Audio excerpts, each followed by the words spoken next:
Clip number 265۔ اس clip میں آپ قرآن پاک کی سورہ مائدہ کی آیت نمبر 95 سے 97 تک کی تلاوت، ترجمہ اور تفسیر قرآن صراط الجنان سماعت فرمائیں گے۔ بسم اللہ الرحمن الرحیم۔ ترجمہ: اللہ کے نام سے شروع جو نہایت مہربان رحمت والا ہے۔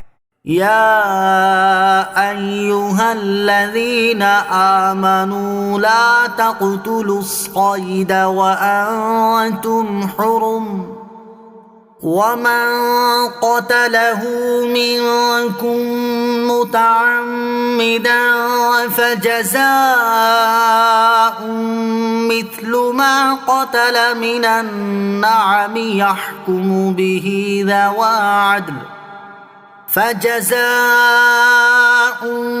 مثل ما قتل من النعم يحكم به ذوى عدل منكم هديا بالغ الكعبة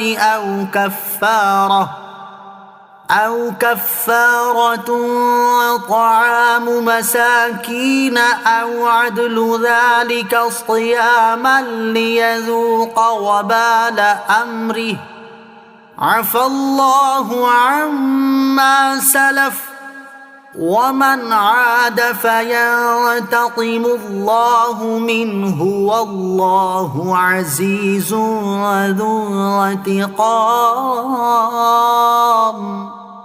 ترجمہ: اے ایمان والو، حالت احرام میں شکار کو قتل نہ کرو، اور تم میں جو اسے قصدن قتل کرے تو اس کا بدلہ یہ ہے کہ مویشیوں میں سے اسی طرح کا وہ جانور دے دے جس کے شکار کی مثل ہونے کا تم میں سے دو معتبر آدمی فیصلہ کرے، یہ کعبہ کو پہنچتی ہوئی قربانی ہو یا چند مسکینوں کا کھانا کفارے میں دے دے یا اس کے برابر روزے، تاکہ وہ اپنے کام کا وبال چکھے۔ اللہ نے پہلے جو کچھ گزرا اسے معاف فرما دیا، اور جو دوبارہ کرے گا تو اللہ اس سے انتقام لے گا، اور اللہ غالب ہے، بدلہ لینے والا ہے۔ لا تقتلوا الصید وانتم حرم، حالت احرام میں شکار کو قتل نہ کرو۔ اس آیت مبارکہ میں حالت احرام میں شکار کرنے سے منع فرمایا ہے۔ یہاں اس کے چند مسائل بیان کیے جاتے ہیں۔ حالت احرام میں شکار کرنے کے شرعی مسائل: محرم یعنی احرام والے پر شکار یعنی خشکی کے کسی وحشی جانور کو مارنا حرام ہے۔ نمبر 2، جانور کی طرف شکار کرنے کے لیے اشارہ کرنا یا کسی طرح بتانا بھی شکار میں داخل اور ممنوع ہے۔ نمبر 3، حالت احرام میں ہر وحشی جانور کا شکار ممنوع ہے، خواہ وہ حلال ہو یا نہ ہو۔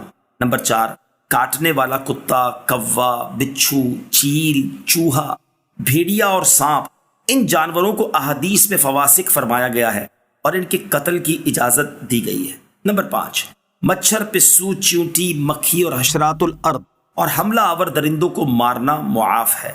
نمبر 6، حالت احرام میں جن جانوروں کا مارنا ممنوع ہے وہ ہر حال میں ممنوع ہے، جان بوجھ کر ہو یا غلطی سے۔ جان بوجھ کر مارنے کا حکم تو اس آیت میں موجود ہے، غلطی سے مارنے کا حکم حدیث شریف سے ثابت ہے۔ احل لكم صيد البحر وطعامه متاعا لكم وللسيارة وحرم عليكم صيد البر ما دمتم حرما واتقوا الله الذي إليه تحشرون۔ ترجمہ: تمہارے اور مسافروں کے فائدے کے لیے تمہارے لیے سمندر کا شکار اور اس کا کھانا حلال کر دیا گیا، اور جب تک تم احرام کی حالت میں ہو تب تک تم پر خشکی کا شکار حرام کر دیا گیا، اور اللہ سے ڈرو جس کی طرف تمہیں اٹھایا جائے گا۔ احل لکم، تمہارے لیے حلال کر دیا گیا۔ اس آیت میں یہ مسئلہ بیان فرمایا کہ محرم کے لیے دریا کا شکار حلال ہے اور خشکی کا حرام۔ دریا کا شکار وہ ہے جس کی پیدائش دریا میں ہو، اور خشکی کا وہ ہے جس کی پیدائش خشکی میں ہو۔ حرام شکاروں کا بیان: یاد رہے کہ دو شکار حرام ہیں، محرم کا کیا ہوا اور حرم کا۔ حرم شریف میں رہنے والے شکار کیے جانے والے جانور کو نہ وہ آدمی شکار کر سکتا ہے جو حالت احرام میں ہو، اور نہ بغیر احرام والا، وہ اللہ تعالیٰ کی امان میں ہیں۔ یہاں احرام کے شکار کی حرمت کا ذکر ہے جو احرام ختم ہونے پر ختم ہو جاتی ہے، مگر حرم کا شکار ہمیشہ ہر شخص کے لیے حرام ہے، خواہ وہ شخص احرام میں ہو یا احرام سے فارغ، بلکہ حرم کے شکار کو اس کی جگہ سے اٹھانا بھی منع ہے۔ جعل الله الكعبة البيت الحرام قياما للناس والشهر الحرام والهدي والقلائد ذلك لتعلموا أن الله يعلم ما في السماوات وما في الأرض وأن الله بكل شيء عليم۔ ترجمہ: اللہ نے ادب والے گھر کعبے کو اور حرمت والے مہینے کو اور حرم کی طرف لے جائے جانے والی قربانی کو اور ان جانوروں کو جن کے گلے میں حج کی قربانی ہونے کی نشانی لٹکائی ہو اور ان سب کو لوگوں کے قیام کا ذریعہ بنا دیا، یہ اس لیے ہے تاکہ تم یقین کر لو کہ اللہ جانتا ہے جو کچھ آسمانوں میں ہے اور جو کچھ زمین میں ہے، اور یقین کر لو کہ اللہ سب کچھ جانتا ہے۔ جعل اللہ الکعبۃ البیت الحرام قیاما للناس، اللہ نے ادب والے گھر کعبہ کو لوگوں کے قیام کا ذریعہ بنا دیا۔